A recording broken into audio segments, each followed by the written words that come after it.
One piece एक ऐसी मांगा जिसने सिर्फ और सिर्फ मांगा इंडस्ट्री नहीं लेकिन एनिमे इंडस्ट्री को बदल के रख दिया है। वन पीस जापान की नंबर 1 बेस्ट सेलिंग मांगा and over world wide third with more than 430 million collection. और आज हम उसी वन पीस के बारे में बात करने जा रहे हैं क्योंकि आज वन पीस ने कंप्लीट कर लिए हैं पूरे 1000 चैप्टर्स। तो उसके लिए कॉन्ग्रेचुलेशन वन पीस को। सो गाइस वन पीस के 1000 चैप्टर कंप्लीट होने की खुशी के लिए मैं लेके आऊँ थोड़ी बहुत थ्योरीज। तो I hope that you guys enjoy it. और मेजर स्पॉइलर अलर्ट गाइस, अगर आपने 1000 चैप्टर्स अभी तक नहीं पढ़े हैं वन पीस के तो पढ़ लो ना यार। मतलब क्या कर रहे हो, वेले तो बैठे ही हो घर पे। तो एस की डेथ के बाद हमने एएसएल के एडवेंचर्स देखे थे। उस टाइम के around S, Sabo and Luffy एक दूसरे को अपने ड्रीम्स बता रहे थे। साबो ने कहा था कि वो सेल करना चाहता है एंड फ्री रहना चाहता है, एंड देन एस ने बोला था कि वो चाहता है कि उसका नाम पूरी दुनिया जाने। पर लेकिन उसके बाद जब लूफी की बारी आती है तो そうか。よーし俺はな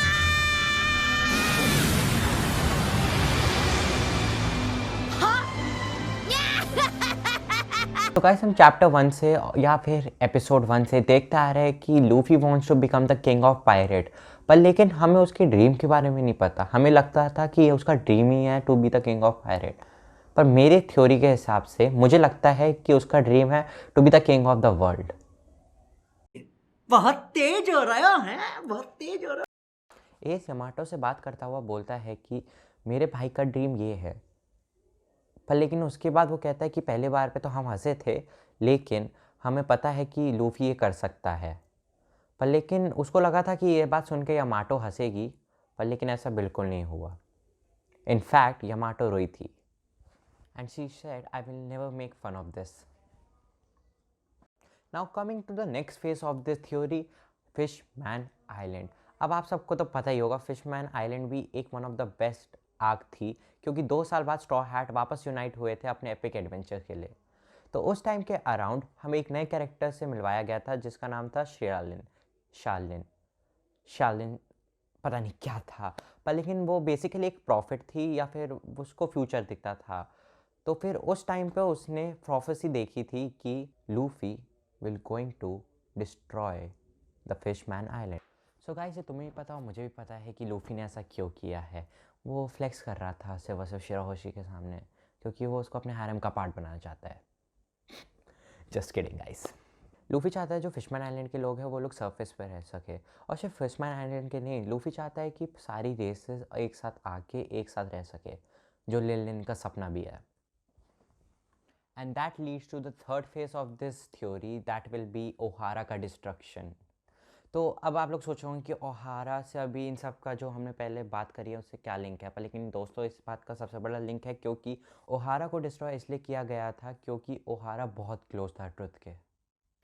दे नो टू मच। ओहारा के लोगों को पॉनीग्लिफ्स के बारे में सब कुछ पता चल गया था और उन्हें यह भी पता चल गया था कि अगर ये जो ट्रुथ है वो पूरे वर्ल्ड के सामने आ जाएगा तो फिर क्या होगा। इस बात के लिए मरीन्स का जो पूरा कंट्रोल था वर्ल्ड के ऊपर वो पूरा का पूरा अबॉलिश हो जाएगा, इसलिए ओहारा का डिस्ट्रक्शन हुआ। और जिन जिनको पता है वॉइड सेंचुरी का ट्रुथ वो हो गए हैं 5 एल्डर्स, गॉड ईमो और कैप्टन रॉजर के क्रूमेट्स। एंड नाउ हम लोग फाइनल फेज की तरफ आते हुए why Roger declare to find One Piece. Roger के एग्जीक्यूशन के टाइम पे किसी ने उससे पूछा था कि where is your treasure, and Roger का रिप्लाई ये था कि my treasure find it if you can. But क्यों रॉजर चाहता था कि उसका ट्रेजर पूरी दुनिया ढूंढे। That was a necessary step towards freedom. वो चाहता था कि लोग सेल करें उसका ट्रेजर फाइंड करने में क्योंकि the one who has seen all can only protect all. जैसा कि आपने देखा ही होगा स्ट्रॉ हैट के एडवेंचर्स में। पर हमने तो सिर्फ स्ट्रॉ हैट के एडवेंचर्स देखे हैं, पर इसका मतलब ये तो नहीं कि जो दूसरे पायरेट्स थे वो फ्री नहीं है। वन पीस के वर्ल्ड में जो सबसे फ्रीएस्ट है वो है पायरेट। एंड ये ऑडियंस की जर्नल में लिखा हुआ है कि 20 ईयर्स के बाद डी क्लैन आने वाली है और डी क्लैन होगी जो गॉड्स को अपोज करेगी। सिर्फ यही नहीं, हम लोग ये भी देखेंगे कि जो वर्स्ट जनरेशन है उसको लीड करता हुआ डी क्लैन कैसे 5 एल्डर्स और गॉड ईमू को अपोज करेगा। And that concludes my theory. पर एक मिनट, ये तो थ्योरी थी, मैं बताऊँ असल में होने क्या वाला है। अभी तो मेन कैरेक्टर आया भी नहीं है। और क्या तुम्हें लग रहा है रूफी मेन कैरेक्टर है? नहीं नहीं नहीं नहीं। तुम्हें क्या लगता है रॉजर से किसने पूछा था कि ट्रेजर कहाँ है? कि उसने बोला था कि फाइंड माय ट्रेजर। तुम्हें क्या लगा कोज़ो ओडन की जर्नल किसने बचाई है जलने से? सब और सब पैन डी एमैन का काम है, और पांडा मैन भी बुला सकते हो। वो सीक्रेटली सब कुछ कर रहा है, वो है डी क्लैन का असली ओनर जो रूल करने वाला है। वेल गाइस, मेरी तरफ से सिर्फ इतना ही, और एंड में मैं बस यही कहना चाहूँगा, thank you Oda for this massive roller coaster जो आपने दिया है और अभी भी चल रहा है। एंड